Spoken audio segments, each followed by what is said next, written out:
We are part of the Fired Up Sports Network of shows. Please check out other Fired Up Sports Network podcasts like the P-Lot Pod, Water Cooler Talk, Bell Smashers, Philly Sports Love and Pain, Drunk on Broad, Beer Battered Sports, and the Fired Up Sports Show, which are available on all major podcasting hosting sites and social media.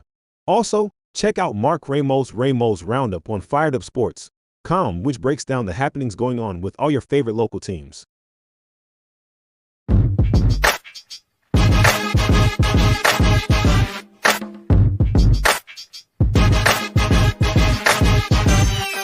The Philadelphia Eagles are Super Bowl champions.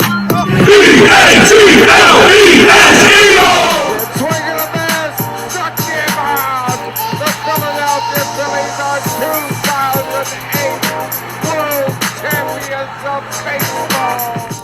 Ladies and gentlemen, the Flyers are going to win the Stanley Cup. The Flyers win the Stanley Cup. For the lead. Yes! Iverson, wow, what a fake off Daniels as he broke his ankles and got all the way to the cup.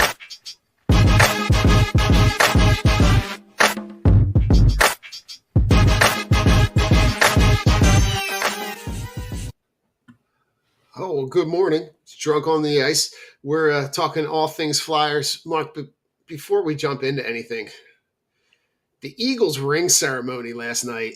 Oh, yeah. I mean, if we're talking about championship rings, good God. Gaudy, beautiful, and a button that has wings that pop out. Yeah. Yeah. Oh, man. Championship rings for all other championship rings to aspire to be. It was fabulous. There's something, man. That was the first feature that I recognized. I was like, they got the wings on here. And no, I mean they're gorgeous and definitely appropriate for the two-time Super Bowl champs. So Ah, man, and especially the way I love how they have the score inside. mhm. Each player has their signature and scripted on the bottom. They just listen. If there's a team in town that does it right, Yeah. the Birds don't miss a beat. But speaking of teams that are kind of on the come, Mark, we've had a little time to digest the draft, free agency. Talk to me about where you are with this team. Kind of, they're in this kind of like downtime space in their off season. Biggest takeaway from the draft. Let's start there. Yeah, I think for the NHL draft, I think the Flyers did. It was clear, like the way that they kind of approached the draft, that size was a priority, right? We talk about the team, really a common motif for the entire draft for almost everybody. I mean, it was a big draft. Like a lot of teams were taking Yeah. really big players, and I don't know if that was just most of the upside guys were guys with size, or it was, um, teams looking at the Florida Panther model and saying we got to be that. Uh, It's but possible. yeah, it is possible. But I walked away pretty, all things considered, very, very happy with it. Um, the Martone pick was, I think the Flyers really, really got a player there. And in the first round, another building block. Um, and I like what they did later, in the second half of the draft. I mean, they took some guys with some intriguing upside, um, some later picks, and with some of the later picks, Carter Amico sticks out to me, big defenseman. Good. He's an interesting prospect. Jack Murtaugh is another one. Max Westergaard I heard he impressed at The rookie developmental camp. I heard he stuck out in a positive way. I know John LeClaire was on the Nasty Knuckles podcast recently and said he was impressed with his like skill package and the things that he saw in camp. So, all things considered, I think the draft was a success for Briere, and the Martone pick really just kind of like brings it all together in terms of Yeah. like, they got this player with this really, really great, intriguing upside. Yeah. Listen, you're talking about when you look at the draft class, right? Out of all the picks, two guys under 6 feet, and those two guys are 5'11". So like you're talking about 6'3", 6'4", 6'6", 6'1", 6'3", 6'5", 6'5". Like size was size was one of the main priorities for this team in terms of marrying the skill level with the guys that can fit the mold that they really want to kind of follow. And I know this is a conversation that's been had, but like any chance that any of these guys get here next season? Yeah, I think I think there's some intrigue there that could be had, that where you see, you know, the I know that the because of the skill level and the size, I know the conversation obviously starts at the top with Martone. yeah. I think Martone is probably the biggest no pun intended. The biggest, like, the most intriguing player in terms of, like, having a chance to play for the team next year. I think, like, guys like, Nesbitt and all, like, they're more, and I don't mean this in, like, a slight as a slight, but I think he's more of a project that he's gonna be Totally. years down the road. Um, but, Martone's in an interesting position where he could go back to the OHL, back to Major Junior next year, and but I mean, like, he's probably gonna just, like, absolutely wreck the league, by going back. Yeah. You have to wonder if that's, like, uh, it'll depend, but I think sometimes people will, you know, um, I don't know, it's like, is it like, do you want him to go back and dominate the league for another year and just have that experience? Or do you want him to, like, step into, like, a 3rd line, 4th line role, or even a top line role in the NCAA, because that's an option as Right. that he goes to the NCAA, plays a year of college, and then makes the jump to pro. Um, whatever he decides to do, or whatever the organization is, like, veering him to do, Yeah. um, he's not long for that. Like, he'll be in the league relatively soon. Correct. I think I like the direction from, like, the more that I get a chance to kind of take a look at these guys and sit with the guys that they drafted, the more intriguing I'm looking at the more intrigued I become at what, when you project 2, 3, 4 years down the line.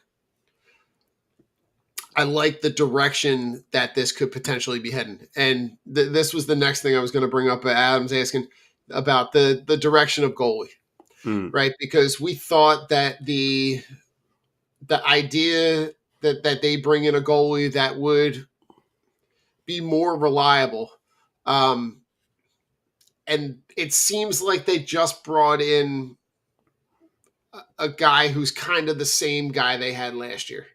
mhm. Yeah, Dan Vladar is the other goalie that they signed. They've also made some depth signings, like some AHL signings, guys that'll play in the ECHL level, and the AHL level. Um, but Vladar is a 2-year contract, so there's not, um, it's not like a long-term thing or anything like that. Although I do think the Flyers, like, the more I've kind of sat on that signing, the more I really like it. Um, Okay, talk to me, because I'm kind of like on the yeah, fence a little bit. I think Vladar's actually got, like, a really good baseline, like, level of skills. Um, he's incredibly agile from, what I've been able to gather and seen through highlights, and tried to find some video on him. Um, and only 27. And goalies can be strange, like, where, sometimes Yeah, guys come along a little bit later, sometimes they jump right in and are successful and then falter later. It's like, goalies are very, very strange in terms of, like, how they work. And I know Briere, when they signed him, he said, like, this guy's got a chance to be our number one goalie because there are starts here to be had. I would, Yeah. so if you're a guy like Vladar who you think like, I came away with that signing that, and then hearing Briere speak after day one of free agency, that the Flyers kind of felt like there's like more meat on the bone there for the Okay. player, and that he could be at least like a fringe starter where, he's getting a little bit of an edge in starts where like Urson's kind of like spelling him. Um, Okay. and but that's not a long term thing. I was surprised that they didn't draft a goalie just by virtue of just wanting to draft another one every year just to have Right. another one coming down there. Um, but I mean, I think they're pretty high on. Speaking of like young goaltenders, I think they like Carson Bjarnason. He's turning pro this year. He's going to play for the Okay. Phantoms. I would not expect that we see him. Like he's probably fourth on the organizational depth chart right now. Okay. Because Fedotov is still under contract. He's likely going to be in Lehigh Valley. Right. And I would imagine he would be the first call up in Okay. a situation where, injuries happen or what have Right. you. One of those two guys goes down. Right. So I'm not really sure. Like I know that they like him. I certainly like him. I think he's he's another one that's got like a good skill package and somebody that you can kind of, I can see what they like about him. Yeah. Sure. I'm not quite sure if he's like all situation starter. They do have some guys over in Russia too. So Yeah. The young kid in Russia is the guy that everybody's got on the brain, yeah, and I think whatever they're doing right now is a placeholder for sure. 2 years down the line when that becomes a more viable option. But I look at this and I go like, I feel better having heard your perspective now, because I was kind of like, I was not necessarily that I thought that they would go out and sign, and not that there was a real big name to sign either. There wasn't a real big like, Mhm. this is the guy you got to go get. So in a sense, I do get that. Like, I'm like, all right, I'm. It's taken me a little bit longer to kind of wrap my head around it a little bit. Yeah, But it's the kind of thing where I'm like, we've talked about it on previous shows. If they just had average goaltending, yeah, they probably would have been contending for a playoff spot. At least they would have been playing meaningful games. yeah, But yeah, it was so bad. yeah, yeah. No, the goaltending was a big issue, and has been a big issue the last 2.5, 3 seasons, probably. I mean, they've had not so much a revolving door, but um, it's been ugly, and Mark, it's the door that like squeaks, doesn't close right, kind of like sticks like halfway open, like the one that you constantly need to replace the hinges on. It was how do I say this? It's a household thing that constantly needs maintenance. it constantly needs maintenance, and then you're just like you have so many other things you need to take care of. You're just like, oh, the hell with it. I'm just gonna leave it like that for now. And It's the thing that gets solved with duct tape. right, right. Yeah, we just need to do this for right now. I just needed to close for the time being. Uh, and I think yeah. So I mean, like also too, like another point about Vladar that might make you feel a little bit better about it, Don, was Okay. that second half of the season. You go back, you look at his second half numbers. The Flames were competing for a playoff spot. They had a very good young goaltender. Um, that was the starter there, Dustin Wolf. But Vladar in the second half was quite good for the Flames in the second half of the season. And perhaps that's an indication that his game was kind of coming together. I think maybe that's Okay. one of the reasons why the Flyers kind of took that gamble. I also know I believe he said in his media uh, conference call thing that he's a Czech player, and Jake Voracek had was kind of instrumental in telling him about Philadelphia and playing for the Flyers, and he seemed quite excited about the possibility. It sounded like he contacted the Flyers saying that he was interested in playing here, Okay. which was a nice thing. And he used to work out, I think, with Jake Voracek when Jake was All in right. the league. So um, props to Jakey for doing some some Doing a scouting. little legwork, right? Yeah, doing some scouting for the organization. But no, I'm interested. I'm definitely intrigued by the signing, and it's by no means a as of right now. It's by no means like considered a clear upgrade, but I definitely think there's something. There might be something there, and Yeah, I think you could see him like in a role where he's playing, I don't know, a third of the games, like a quarter to a third of the games, right? That like you have an opportunity to be able to like see what you have while also knowing that he's not your number one, and you're not, as long as the expectations are realistic that he's not your number one, that Erison is the number one, is probably going to play 60 to 75% of the games, if we're kind of reading this right now. Who knows? Who yeah, knows if that I think hockey's we both know that, right? Hockey's the kind of sport that, right, if somebody gets hot, if somebody's playing well, sorry, like you got Wally pipped, and you're gonna sit until he's not hot. right, um right, so who knows? But I think as long as our expectations are not unrealistic, that like you got what you got. And I think if you go into it with that kind of mindset, then maybe you don't walk away as disappointed. yeah, yeah. And like I said, yeah. I mean, probably I would agree with that, Don. I think Urson probably going into training camp, he's probably it's his job to lose. Yeah. Um, but like I said, I think there are starts to be had here. Like it's not, Oh, very much so. so I mean, it's an open competition, for a spot. Like, um, so that's kind of how I think the organization's looking at it, and bringing somebody in like Vladar, who, um, for all the reasons I just mentioned. Yeah, I mean, if you believe you could be a starter and you're hitting the market, I mean, like, I would imagine that this job would have been pretty attractive to you, uh, knowing that Right. you could come here and being like, oh well, not from a, you know, not being a jerk about it, but you're looking at a situation, you're probably like, oh well, I see the goaltending, like, I'm better than this dude.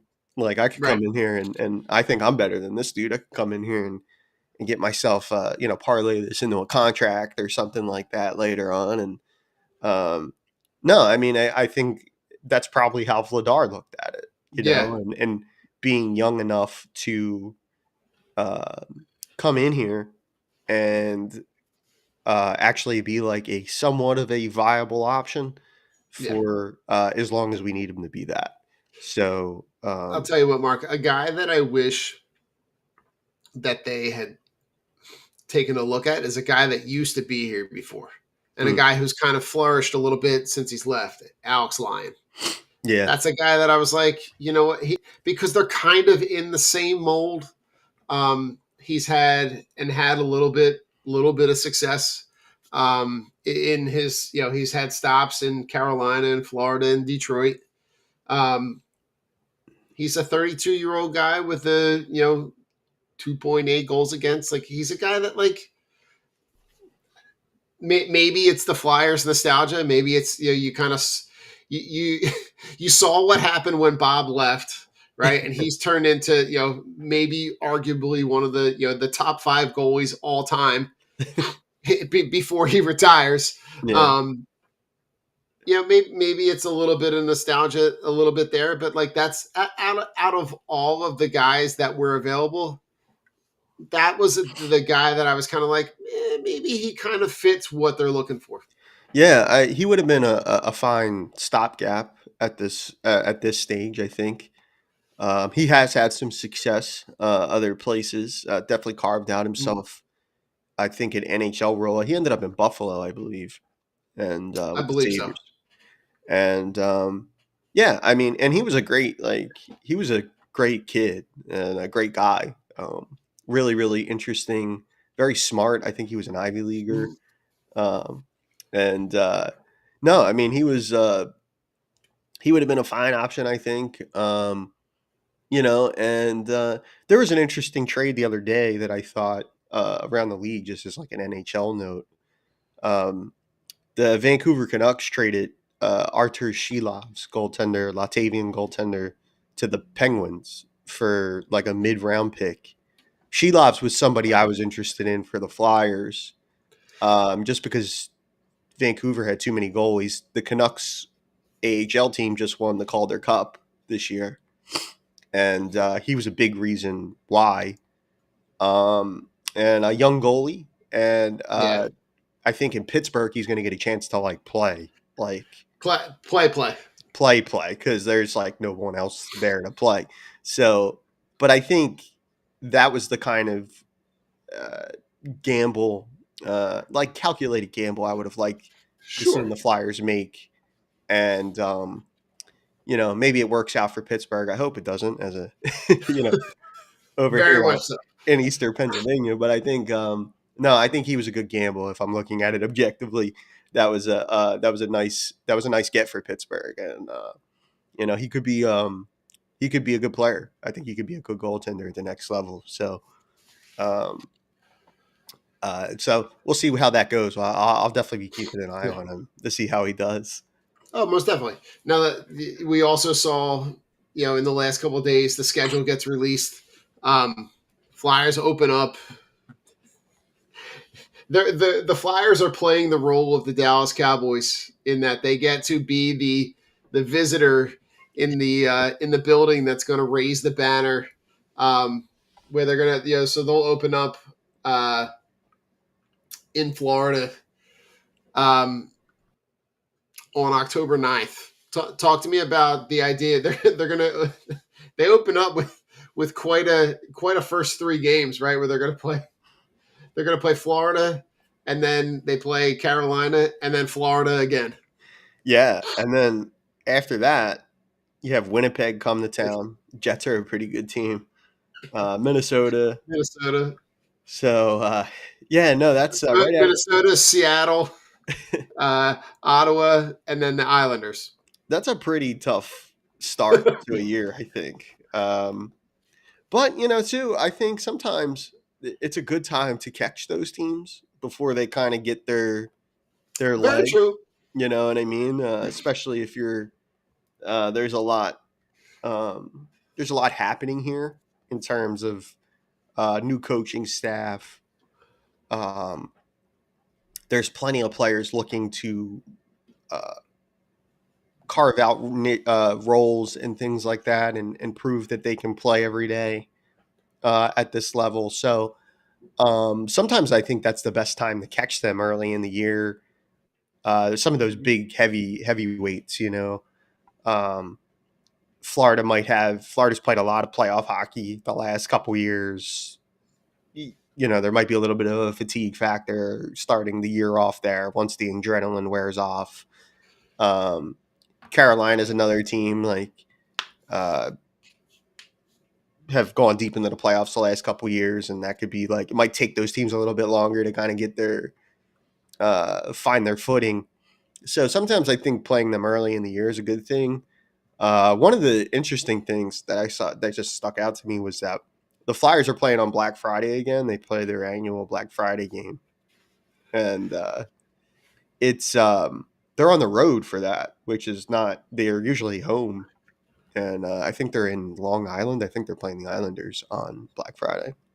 Yeah, I was gonna say. So it's very ironic because that's literally I'm literally looking at it right now, Yeah. and it was like that was something that stuck out to me too because that's so Black Friday is November 28th, and you're right. That is normally a tradition. That's a very Flyers traditional game that like people have that carved out on the calendar.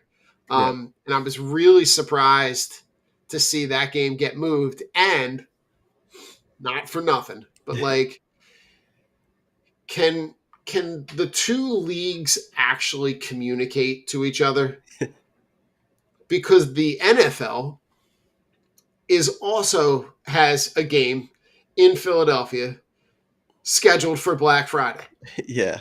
which might be the precipice for why it got moved.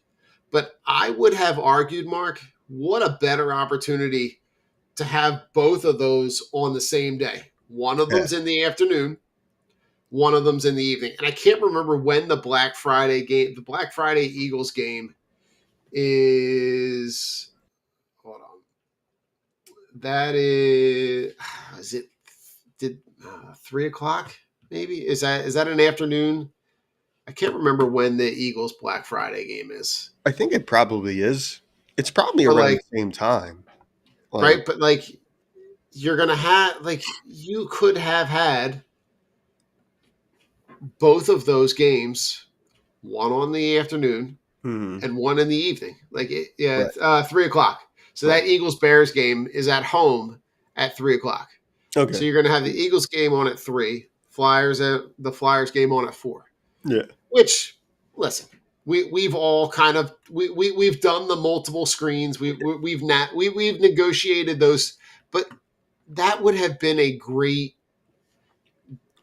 when you think of the times where you have an opportunity to just kind of like go down to the sports complex. And we're very fortunate that all of those stadiums are all condensed all into that one area Yeah. where like, you know, in their heyday, right? The Eagles game at 1, Phillies playoff game at 8 p.m., right? Everybody stays in the parking lot. No one leaves. You're there. You park the car at 9 in the morning and you don't leave until 2 in Yeah. the morning. Like it's just that would have been a really cool thing in the fall to like have the Eagles game at 3 and then push that Flyers game to 8, Hmm. right? And then you have that opportunity to be able to get to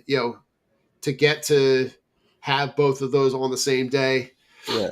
I don't know. It just kind of stinks because then, like, even if you do, you're like, oh well, we're gonna do a game like that, like on a different day. Well, that Yeah. just doesn't. It just like it doesn't hit the same way that people are like, oh well, now what do I do?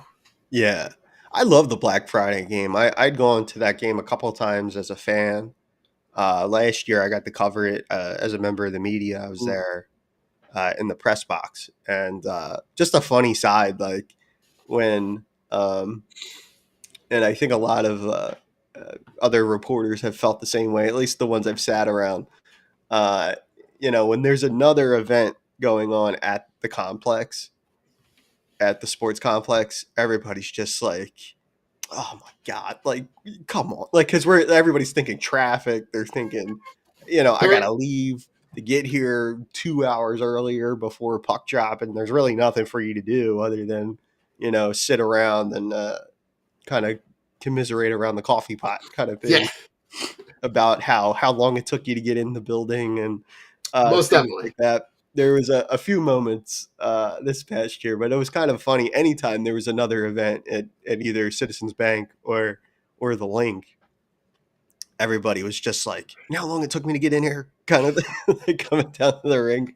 It's like the old man get off my lawn, right? Like it's Yeah, just like yeah, I look at this and I go like, you know, I do that is one of the things that I love about the stadium though, yeah, is that they're all kind of right there. So like yeah, if one thing is good at one, like normally that energy kind of carries over. And if the first game goes bad, there's always like, oh well, we still got this one at night. We like the it will always go one of two ways, right? It's either like this huge momentum swing, or it's like, all right, flush it. We got something else going on. I always enjoy too. I've done this I think once. My father and I did we did a Flyers afternoon game, and then we came back for a Sixers game. We did the doubleheader. Oh, Uh, nice. this was God. I think this was for the Sixers. This was still like the pre-process years. I think right. Ooh, okay. So the crowds weren't super like. It was like a Saturday night. I think like they played New Orleans. It wasn't really like a big game. Gotcha. Uh, I remember the Flyers beat the Hurricanes in overtime that afternoon, and I think the Sixers won as well that night. But I always enjoy uh, being down there this year, especially if there's an Eagles game or when the Phillies and the Flyers schedule start to cross a little bit towards Yeah. the end of the year. Um, the people that come in do the double headers, and they're just like buckled coming into the Wells Fargo, just like, and you know who they are right away. You know Right. what I mean? Like, and you're just like, oh man, they must be doing the double header, the Philly sports double header, and they come in and they're just, it makes for a great atmosphere at the games. Now, from where you are, like when you get into the press area for like a Flyers game, Yeah. if there is another event going on, what's the vantage point look like? Like, is it like, can you get like a direct, like, because I know part of the Flyers and Sixers, right? The X Infinity, whatever it is, it faces the link, so they're kind of parallel to each other. What's the vantage point to be able to Um, see that influx alpha, like oh yeah, in it's just a sea of people, like, you know. it really? I mean, it's kind of what I anticipated, but it's Yeah, like, lots of people with, for the tailgating event, you see lots of people with coolers and things like that, getting ready to party, and yeah, it's just a sea of people. There's a couple games I went to this year where the Phillies were had games, and I mean, like, the parking lot was just filled with people going to both games. Uh, and of course, we're a big tailgate city. You know, we like we like our tailgates. So yeah. um, Listen, Mark, we don't miss an opportunity to tailgate. I mean, yeah, for Christ's sake, there were people that were tailgating the availability of the release of the Kelly Green jerseys at the pro shop. yeah, right. Like, if there's an excuse to tailgate, We're we'll be gonna there. do it. We're gonna do it. Uh, yeah. So no, I mean, there's tons and tons of people, and um, I've seen more of it this year than I have in all 30 years of my life going to I believe it. games. You know what I mean? So um, I see more of it now, but yeah, I only did the double header thing one time. But I mean, just the people that come to do both. I mean, that are like, maybe walking across the street or whatever. They're my favorite people. They're my favorite Philly sports fans because they're just They're buckled in, right? They yeah. came in, they put the seatbelt on, they're here, they're not going anywhere. Because Um, they've been drinking all morning. Go to the ballpark. Go to the link. Mark, Come they, back they and had they had the griddle yeah, making breakfast sandwiches, yeah, right? They're primed and ready to go. They came. There was no coffee on board. It no, was straight to barley and hops, and it yep, it was all downhill from there. But it's a night they'll never remember. So it's all yeah, good. yeah. But I know, and I'm sure you know too.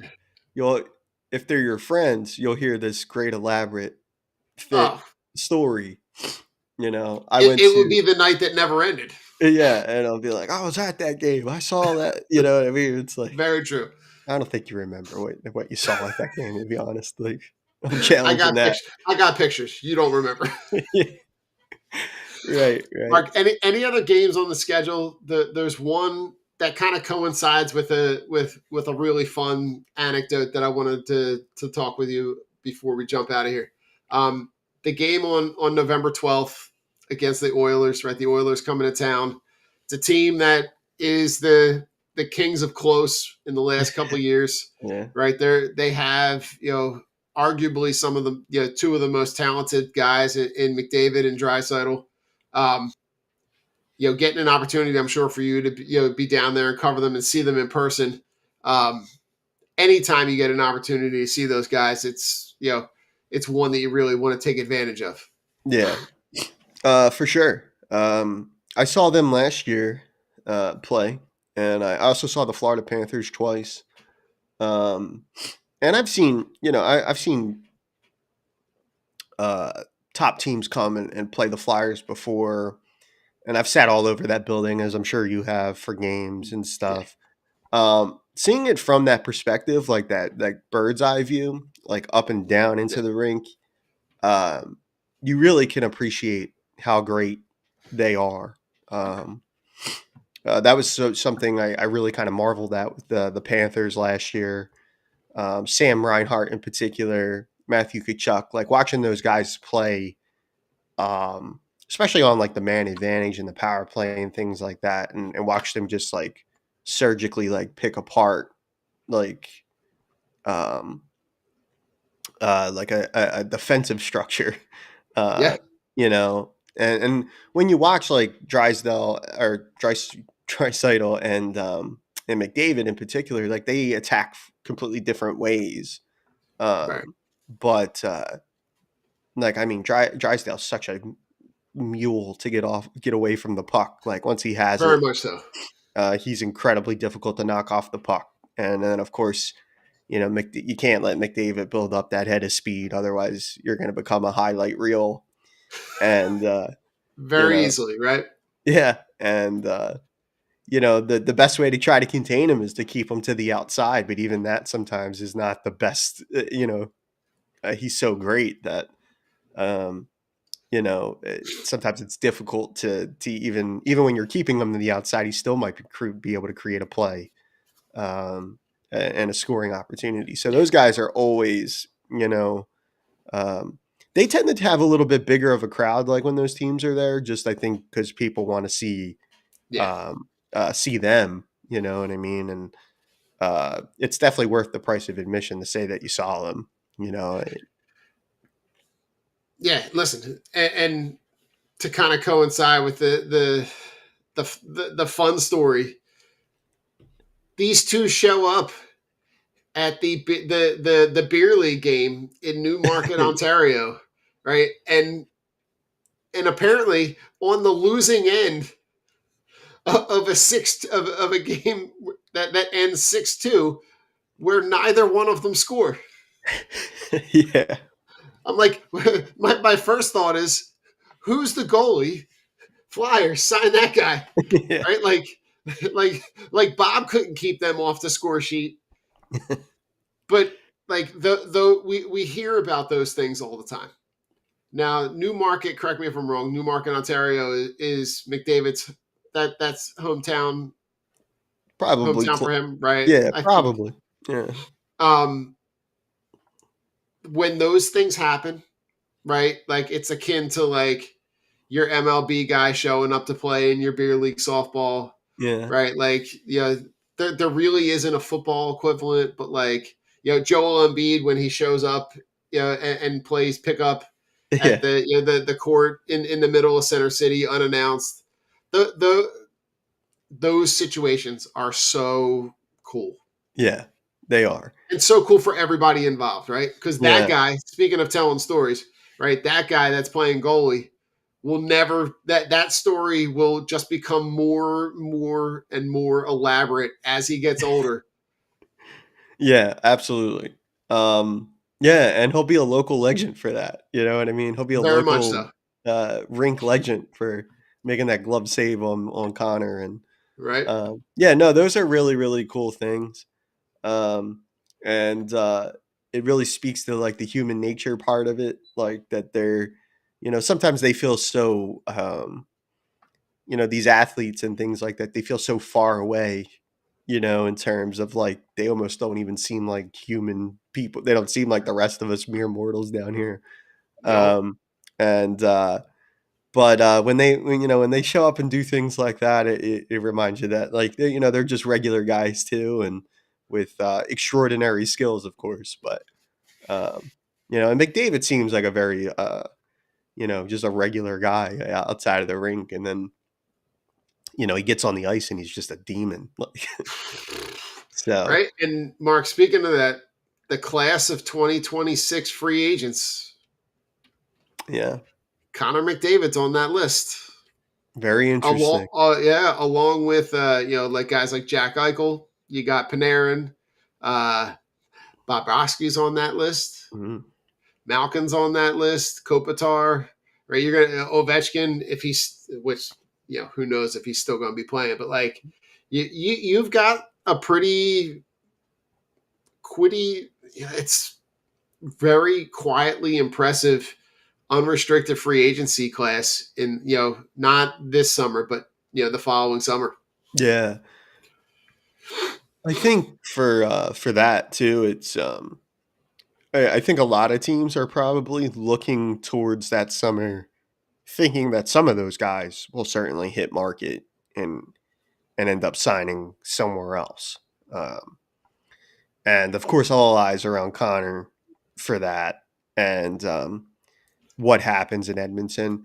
It's so hard to envision, to me, the best player in like the current best player unchallenged in the world hitting free agency, and how that can what would that look like? You know what I mean? I'll tell you what it would look like. What it would look like is the last time the best player in the world left Edmonton, Yeah. right? Right. Gretzky, Hmm. right? Gretzky kind of followed that. Now listen, it wasn't he left via trade, but Mm. like can you imagine being Edmonton and losing Gretzky and McDavid Yeah. That's with not a championship in between? right. And that would be really, you know, that would be devastating for that franchise. I mean, Because he's meant so much to the Oilers and their success. And also, you remember prior to him getting there, there was a lot of high picks, a lot of not great times, a lot of misses. a lot of misses in there. So, and then that it would be different in the sense, like you said, that this would be like voluntary, like he'd be going to market because he'd want to go to market.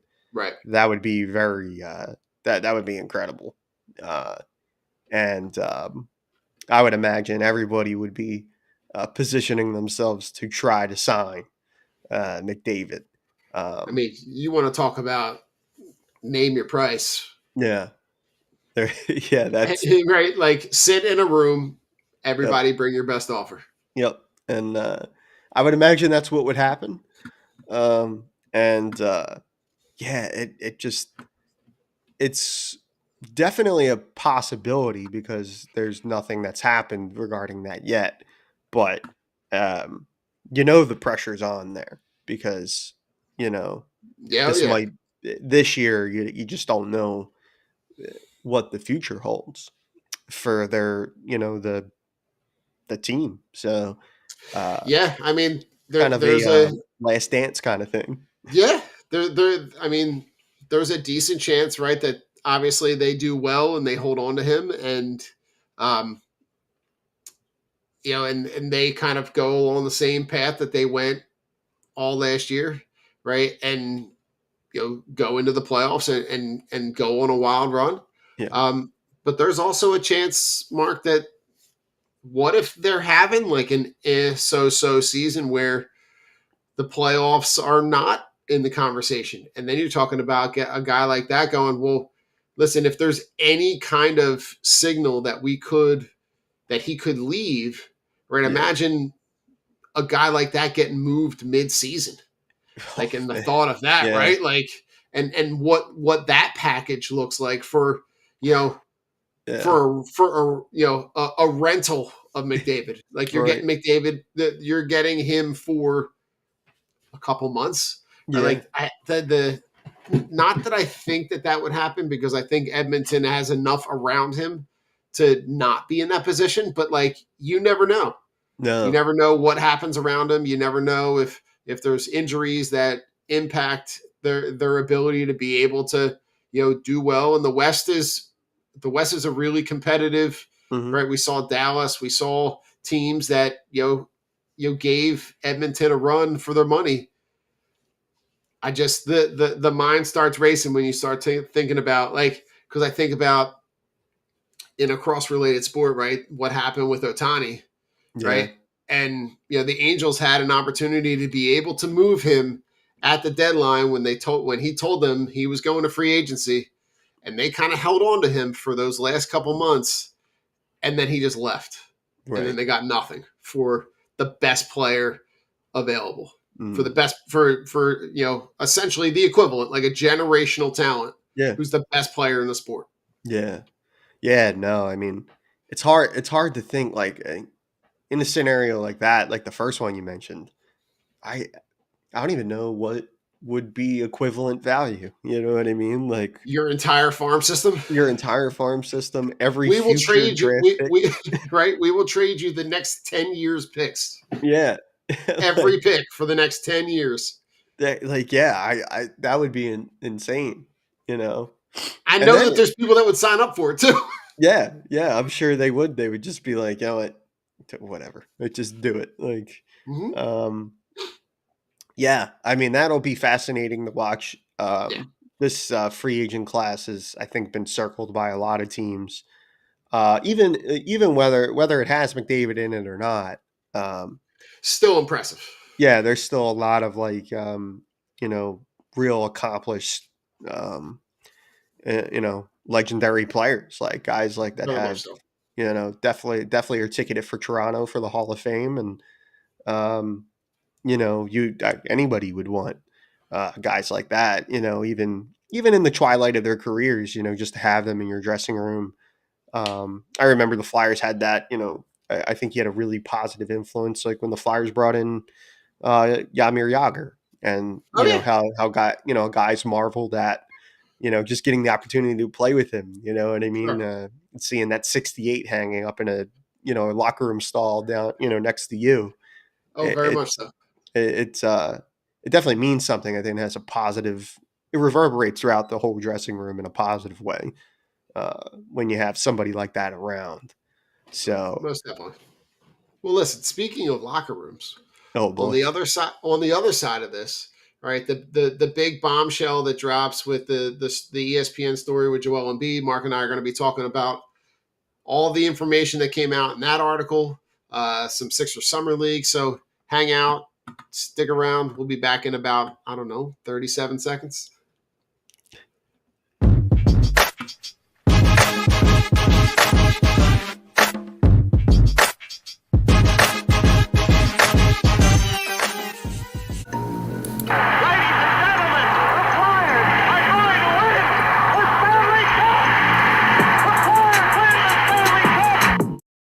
We are part of the Fired Up Sports Network of shows. Please check out other Fired Up Sports Network podcasts like the P-Lot Pod, Water Cooler Talk, Bell Smashers, Philly Sports Love and Pain, Drunk on Broad, Beer Battered Sports, and the Fired Up Sports Show, which are available on all major podcasting hosting sites and social media. Also, check out Mark Ramos' Roundup on firedupsports.com, which breaks down the happenings going on with all your favorite local teams.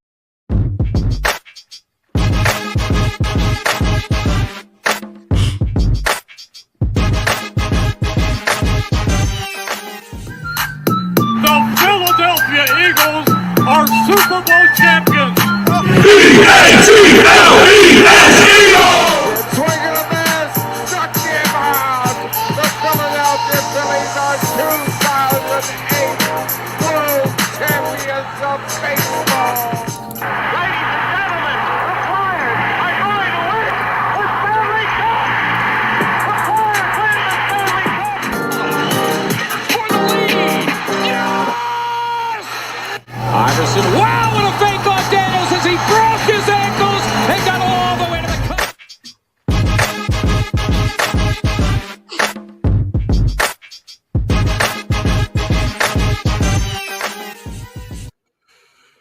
Oh, Mark, well, we're drunk on the court, but oh man, drunk in the locker room, drunk on the news. Oh, This is the topics that came out of this Joel Embiid article. And listen, if you have not read the article, I would highly encourage you to read it. I terrific mean, piece.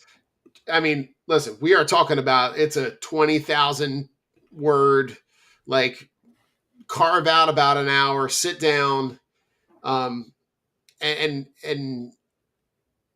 be prepared to digest a lot of information. It was um, one of the most well written articles, and it feels like it did get a lot of this information about Embiid, about his past, about his journey, um, about some struggles, things that we had kind of heard, things, issues that were kind of talked around a little bit. Um, but I was really impressed by um, the depth at which this article kind of went through. And I have a much different perspective of Joel Embiid coming out of this article. Yeah. It was a great journalistically, I mean, like that's um to I get mean, that kind of you can speak to it from a different perspective. You know, yeah. you're kind of in that mode. Yeah, no, I think it was a terrific piece. You always hope to have that kind of um I think that's a good example of just like having these players are just so like not accessible so often Yeah. to have that kind of like that opportunity. I know that, and we're going to get into this, you know, like it was it was a highly not the piece itself, but I know that on the radio, sports talk radio, there's a lot of people kind of talking about how this was just kind of like a more of a PR kind of thing. I didn't really necessarily view it as that. Um, Getting that kind of access to a player, of course, like you're going to hear it from his perspective. It's not, Correct. you know what I mean? And it was fair though. It wasn't like there were a lot of other people, a lot of other voices in that story that shared a very like balanced account of Embiid's entire time uh, Oh yeah. with the Sixers. So it wasn't. I didn't think of it in that way, but you so often don't get that kind of like one-on-one access with a Oh player no. without having to jump through hoops to get that kind of access. Oh, I'm sure, but like you heard from Bill Self, right? Right. You heard information from the trainer that he worked really closely with, um, and you really got to see the depths at which you know the the challenges from the family struggle with with him losing his brother when his brother was 13, um, Mhm. and the 9,500 plus unread text messages, and the Yeah. the trauma that comes from the trust issues. Right, we heard about him leaving $20 bills around the house to see if people would pick them up and give them, like, just Yeah. you can start to kind of put the puzzle pieces together that be like, he hasn't played this sport, right, a whole lot, and in the time that he's started to play basketball, both high school, college, professionally, that, like, he has spent a lot of that time injured too, and Yeah. you see how good he is with the minimal amount of training, and now listen, he is getting the highest of the high in terms of the training and the facilities and the coaches and all that stuff, but you see his ability to be able to, when he's on the court and he's healthy, Right. I would argue that there's nobody really better. Right. Yeah, I think I came away like because it's such a long piece, um, it kind of took me through the emotions of it. There were times when I'm reading it, I lost respect for both the Sixers and him. There were other times where I felt Yeah, incredibly. I could really identify with Joel and what he's gone through. Um, and I think, and this is something that this falls on the Sixers' lap ultimately. I think when you draft a player at that position when they did, to when we go back through the first kind of like the first issue with his foot that had gone back to his time, I think in Kansas with the Jayhawks, and them having there was issues with the medical plan. He was like he thought he felt there was something else wrong. The Sixers kind of felt like he wasn't as committed to the training program or whatever. yeah. My big issue with that, uh, and this falls on the organization, is you know you can't take a player at that pick and Uh-huh. who's not from here, who's not like you know what I mean, wasn't born in the States or whatever. You can take that and like I think I to kind of we mentioned on the Flyer show about like you mentioned you brought up Otani, and I read a piece Yeah. years ago about all the work that the Angels did just to get Otani to come over and things like that. You can't take like your North American business model and think that it's going to apply the same way to these other players that aren't. Very much. And um, when and you might people may look at it like a laziness thing or he's being coddled or whatever, but it's like why would you not want to set up those things for this player to have success when you're using this really really high valuable draft pick on this player? Why would you not want to walk into this situation with everything in place for them to have the best chance to succeed? I don't Most definitely. understand that part. Like from the Sixers prerogative. It makes me worried about the future moving forward with guys. Correct. It's You the know, equivalent mark of just rolling the ball out in the court. yeah. Just And roll it out, like just roll it out and show up, and everything will be fine. I right. mean, when you talk the one of the biggest takeaways that I took from this was something you just mentioned. The organization as a whole is the biggest thing that is at fault. Right. They never took an opportunity to set him up to be as successful as he could have been. Mm-hmm. Was he successful? Yes.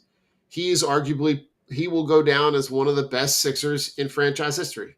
He wins an MVP. But when you look at the way that they handled him, especially early on, the whole situation with essentially putting like a training intern Yeah. to be able to be in charge of his rehab.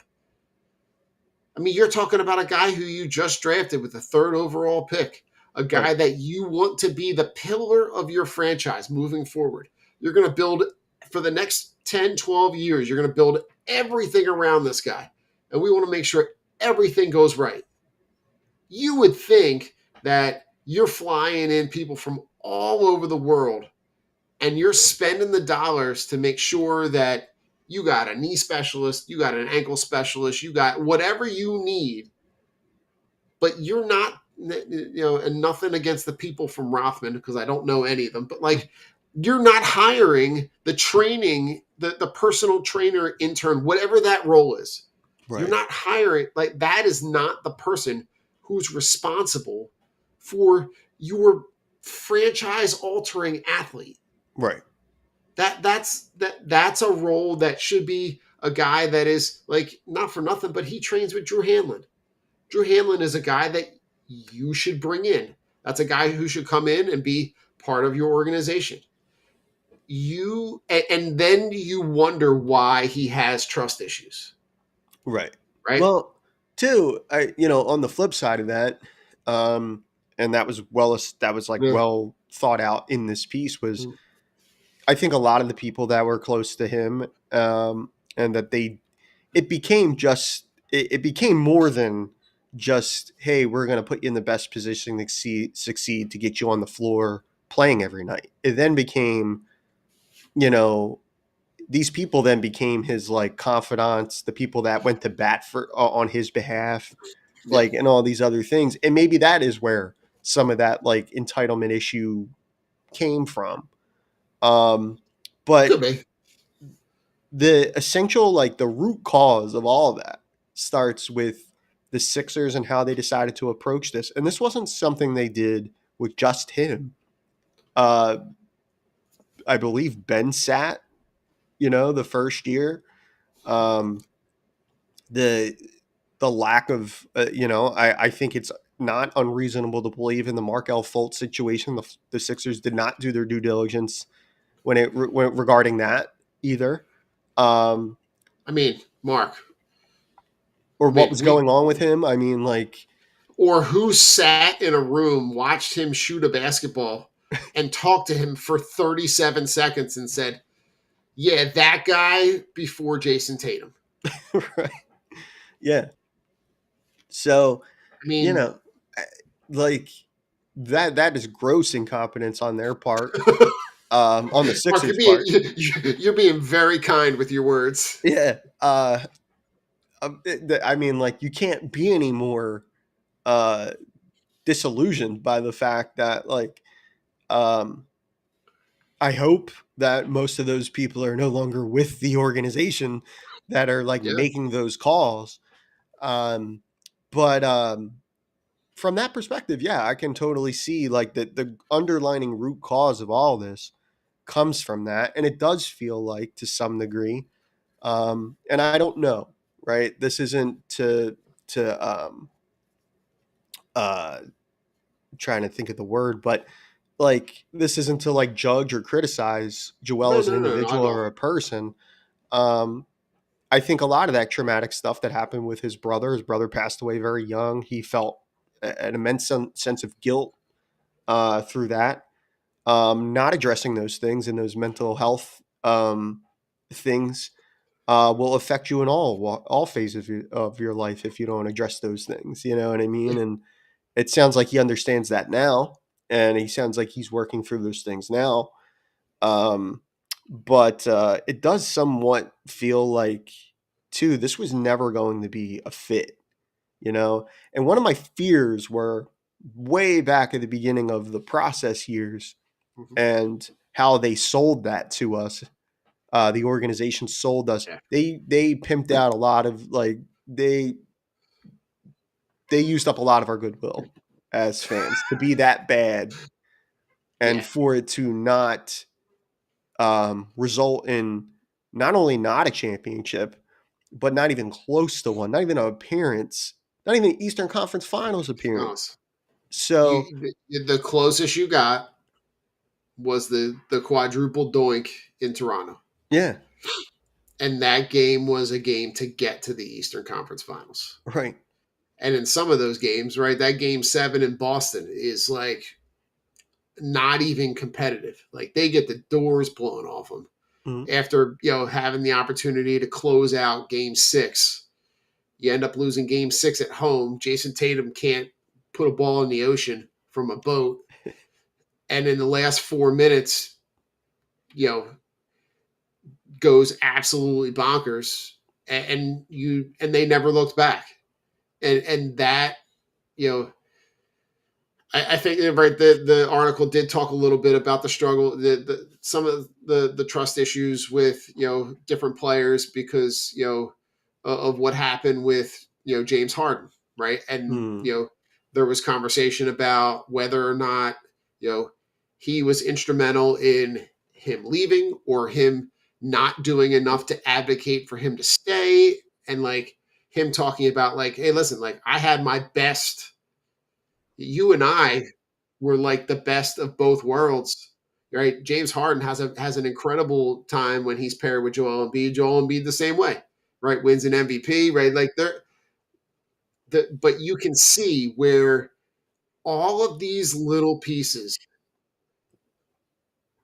they all add up to a very complex puzzle, and one of the things that I walked away from this is like, this is an article that normally happens. It's like this is more like an obituary article. This is an article that comes out when you hear a guy talking about his time with his former team, Yeah. not the current team. And that's where, right, and as my sign is, dangling, falling, yeah, like kind of emblematic of this team, right? Like that you're taping things together, you're trying to hold it together, but like Hanging on by a thread. it's literally hanging on by a folded up piece of tape on the back of that picture. And I'm looking at this going, this is kind of the same thing, right? Like I don't know what does this information now make next year look like? Make the future of Joel Embiid's time in Philadelphia. It looks like such a weird thing. Like it looks so strange because in one instance, and we've said this on previous shows. I mean, like this obviously this show, this Drunk on the Court is dedicated to the entire like the Embiid piece because that was like the significant and big news. Sure. But since we've last talked on, Paul George has gotten a procedure cleaned up. Um, why would anybody? It doesn't on the face of it. It does, and I said this on the Fired Up Sports podcast because we Yeah. briefly spoke about it on Tuesday. But like they aren't if they're not it doesn't seem like that big of a deal on the surface. It seems like a cleanup kind of like just go in clean up whatever like but like why the hell would anybody trust these guys when every injury that's ever happened, no matter how minute or small, has turned into this like where this Yeah. guy's got to go under the knife and misses an entire season. That's happened with multiple players to this point. Why would any of us trust the Sixers? Oh, it's just not. It's Yeah. just he's getting his knee cleaned up. It's not that big of a deal. He tweaked something, during a training session. It's like, and then fast forward to March, and we've seen Paul George 20 times, if that. Yeah. And, You know what I mean? and you look at Paul George in particular, right? When if I went back and looked at his game logs, how many times has he played more than 55, 60 games? From what I can remember, it's whenever there's a contract season, right? When he has a contract coming up, right? He plays and he plays well and he shows out. But you're looking at this going, and listen, we're all going to get sucked in Mm-hmm. because of the injuries that have happened around the Eastern Conference, because of the conversations that are happening. But I think, this team starts and ends with the health of Joel Embiid. Absolutely. And Yeah. and if he's good and everything that's built around him with a with a healthy Tyrese Maxey and a young VJ Edgecombe and you've got a I'll put it in air quotes for everybody that's going to listen back, right? A healthier Paul George. You could see an avenue where they could be competitive, right? And I think, Mark, it would only be prophetic that this would be a time where they would get to the Eastern Conference Finals, right? A time where everybody's down, no one's expecting it, no one's talking about it, and with the way that the Eastern Conference is going, Yeah. right? You can kind of see that there's a route for them. It's a lot of pieces that have to fall into place, but there's a place where you can kind of talk yourself into it. Well, that's where this like that's where this whole thing is so it makes it such a like bizarre situation. On one hand, you have this like bombshell Joel Embiid piece comes out. It's at its best, you come away with a lot more appreciation for how good Joel Embiid has been despite some of the limitations. Right. And then, at its worst, you're like, this is the most This is the most dysfunctional. Like this is horrible. Like this Yeah. organization is never gonna get out of their own way. And so, but like with all that, and that being a large piece of it, like you said, they're gonna go as Joel goes. They Yeah. have this really exciting, young, talented core that's like forming underneath all of this. VJ Edgecombe, Jared McCain, Tyrese Maxey, even some of these other guys that are going to be a part of the rotation, guys like Edwards and Adeem Bona, getting some Right. tick and being productive. They added Trenton Watford. I think he's a nice fit. He's in his mid-20s. Like they have this really nice like undercurrent of like young talented pieces that just want to go out there and hoop and just want to go out there and win or go out there and compete. Yep. I would And agree. there's this to I know that whatever, but like I mean then there's this like for my language here, but like then there's this like giant shitstorm of like stuff happening above them that they can't do anything about because No. you know what I mean? They're all rookie deals. They're just trying to go out there Yeah. and prove their worth. And I feel really bad. I think I feel the most bad for those guys because And we hear no, I don't mean to cut you off, Tom, no, but no, no, you're good. Go. like another piece of the piece, and I'm sure we'll drop the link in it. Everybody should read it. It's a terrific piece. It really is. Like, but um, goes back to the meeting, right? That we heard earlier in the year that like Maxie had some. I don't want to say words, but he did address something with Joel about a meeting. Right, right, right. We found out about it from apparently a locker room snitch, which I cannot believe. Like, like? I guess it's like prison rules in an NBA locker room, like I like a mean, jailhouse snitch kind of thing. Like I don't know what's going on. It's we don't know, but it's allegedly Eric Gordon is the yeah, snitch.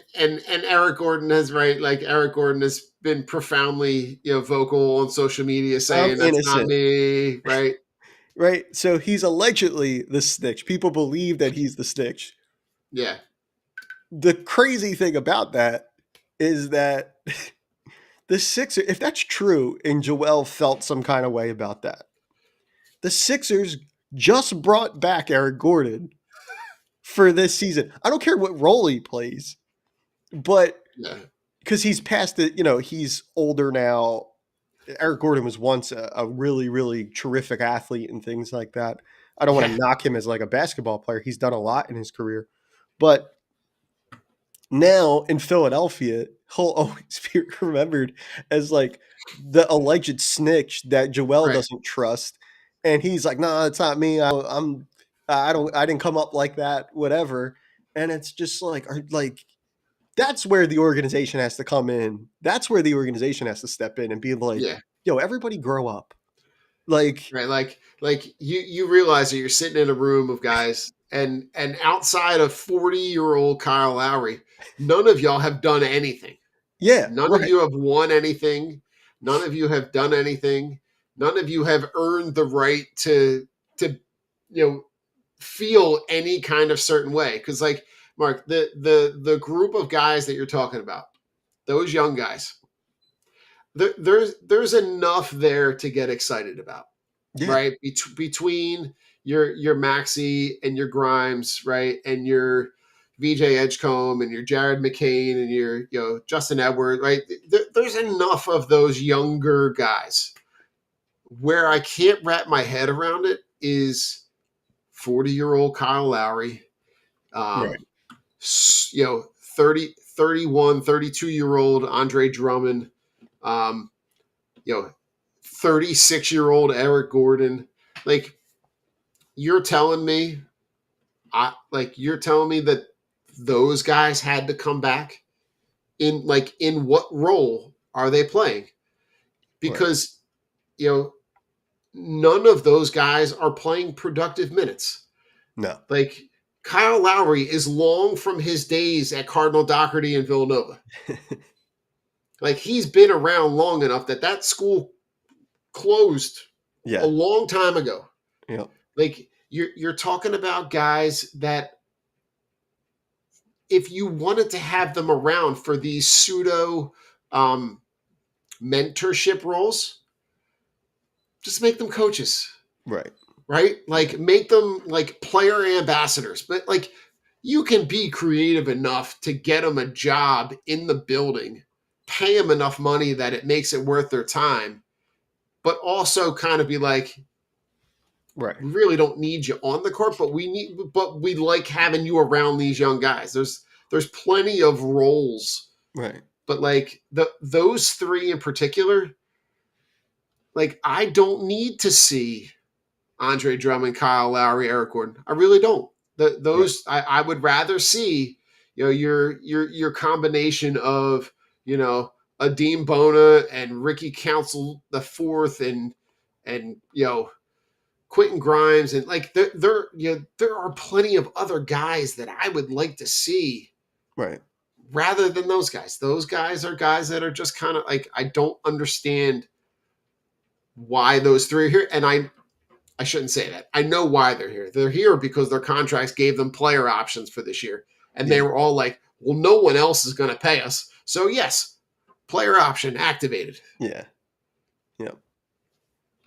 Yeah. It when you put it like that, I mean, like, yeah, it's the fit. I don't know what to expect for this upcoming season. I'm definitely interested and excited for that young core that we just talked about forming here. I just think all this other stuff is going to it's going to get in the way of all of that because there's like just nothing else. It's just so for the reason you mentioned. Like, I mean, Joel's still a large part of Yeah.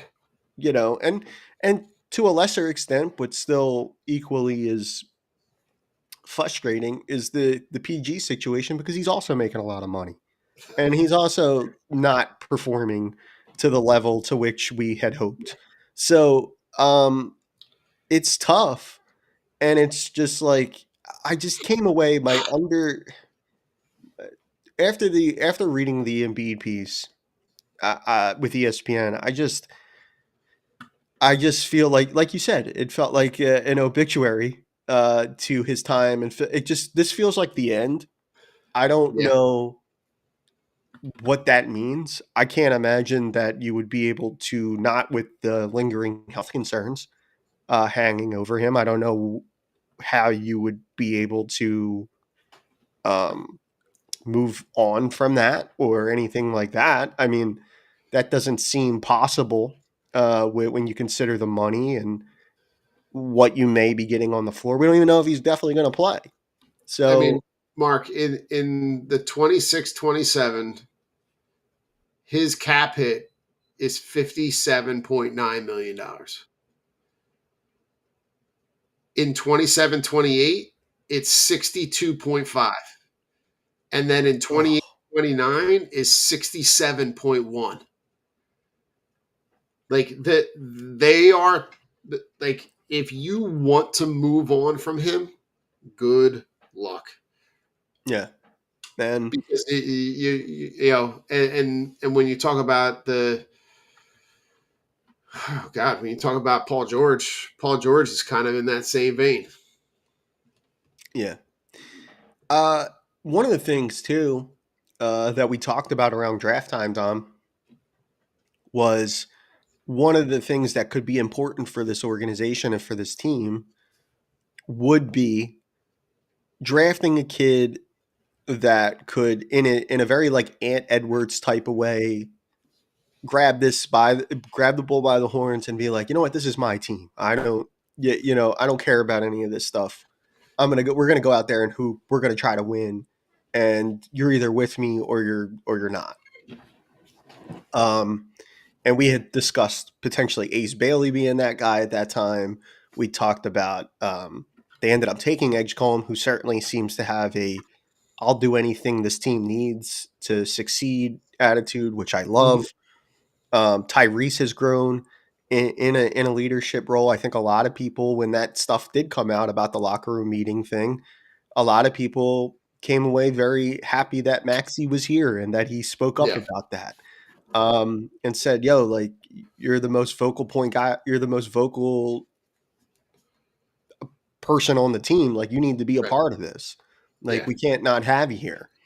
And um, I think there's a lot of he gained a lot of respect in terms of viewing this as like whose team is this? Because I don't know after reading that one of the best things, and I don't know how when you're that big of a personality and you're that big of you're making that much money and you're a former MVP, I don't know how when you are playing, this team isn't just de facto your team. Like we've always kind of viewed it that way during this Yeah. entire process year thing. He is the process, right? As it was put Yeah. many years ago.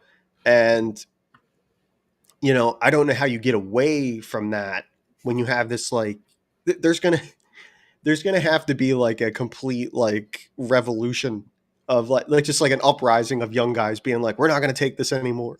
Right.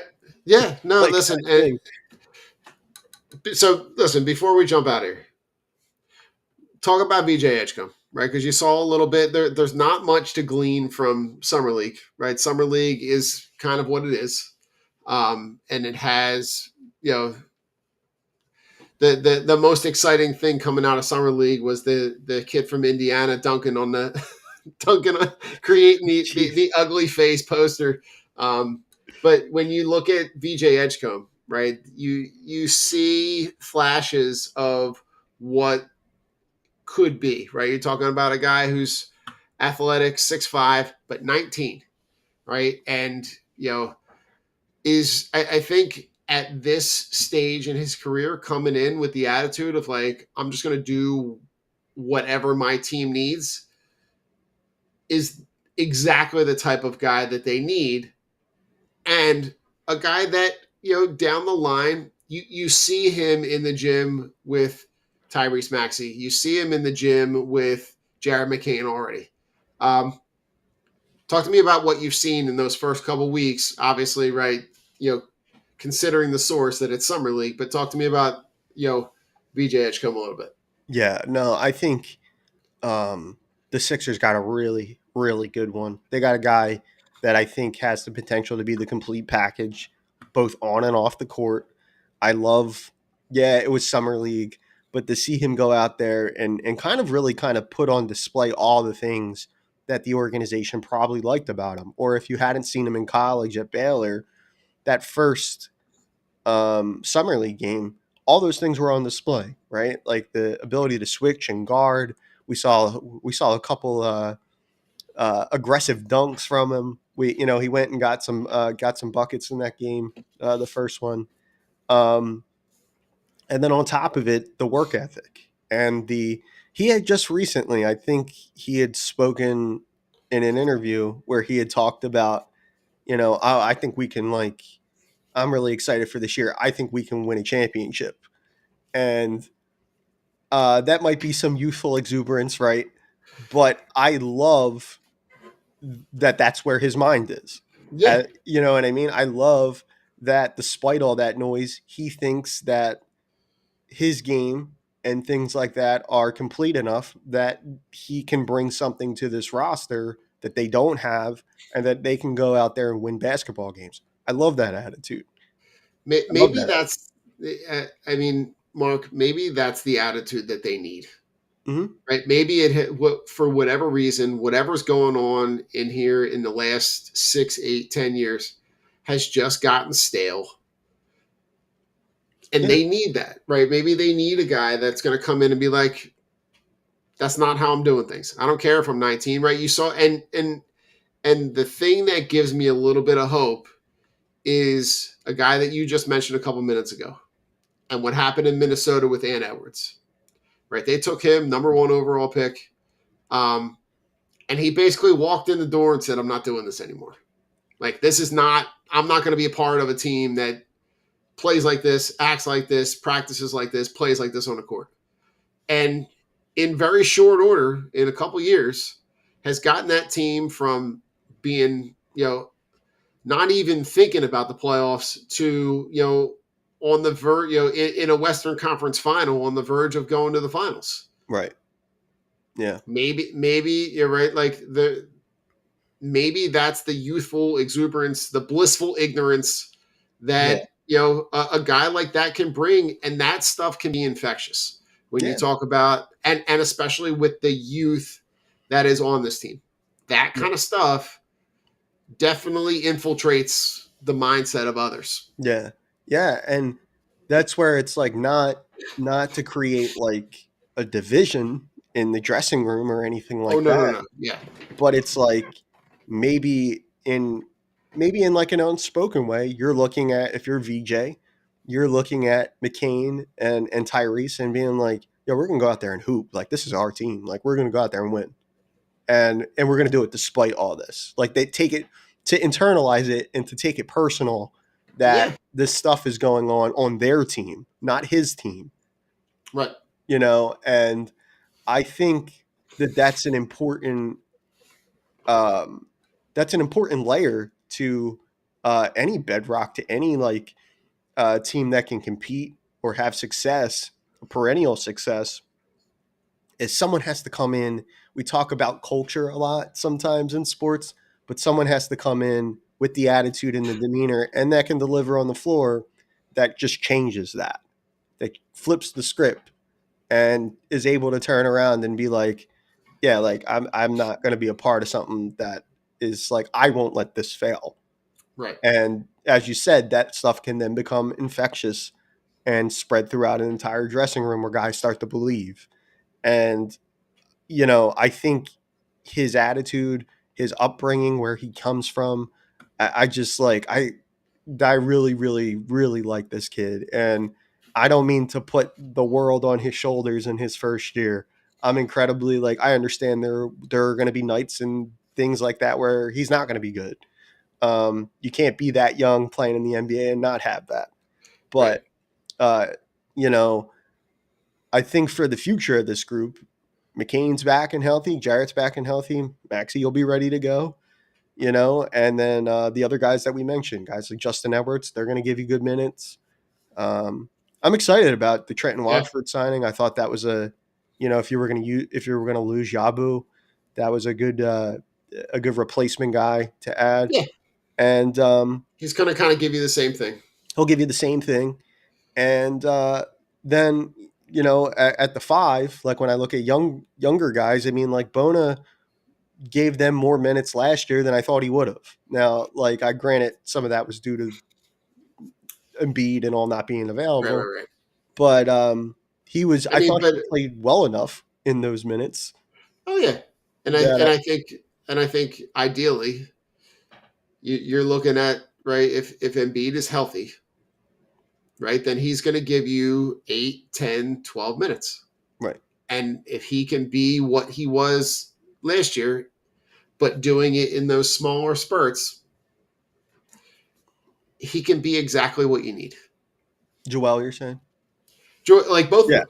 right, yeah, Like Joel can be, right, playing, 35, 38 minutes, right? And you get him off the floor, right? You space out when he's coming on and off the court, right? yeah, Before the breaks, after the breaks, right? So you kind of maximize the time that he's off the court. right, So kind of get it, maybe extend the in-game rest a little bit. hmm, And then you also, if you can get Bona on the court in those interims, I think that's kind of the best of both worlds, where they can both be kind of emblematic of what they both do well. yeah, absolutely. And again, to reference the ESPN article, I think too. Um, I'll never take away from the fact that I think Joel really genuinely cares about winning. And I think he would be completely okay if he was no longer like the quote end quote vocal point of the offense, but was able to do what you just said, like come in, maybe he doesn't have the ball in his hands as much, but he can still be that dominating interior presence and maybe you can space that out to keep him as fresh as you can. There has to be, again, which has been a motif throughout his entire career with the Ooh. Sixers, and we saw laid out in that piece, was that like there has to be a plan in place here Yeah. for all those things you just mentioned with that contract and everything like that. If he's here and he's healthy and he's going to play, we need to have a plan over those next couple of years to get the absolute best out of him and the longevity. You know what I mean? So that definitely has to happen. Listen, Mark, I think that's a good kind of pause point, because we'll have that we're going to kind of go into the interim through the rest of the summer. There's not going to be the summer league is going to kind of wrap itself up. There's not going to be a lot of player movement between now and then, but I'm curious to see how this kind of progresses. But anything else Sixers related before we jump out? I don't think so. I think we touched on everything. No. We did jump in on. We did talk a little bit about the PG stuff, which I think we should mention. I think the Embiid stuff was overshadowed a lot of that. Yeah. Since the last time we spoke, but I did say, which was funny.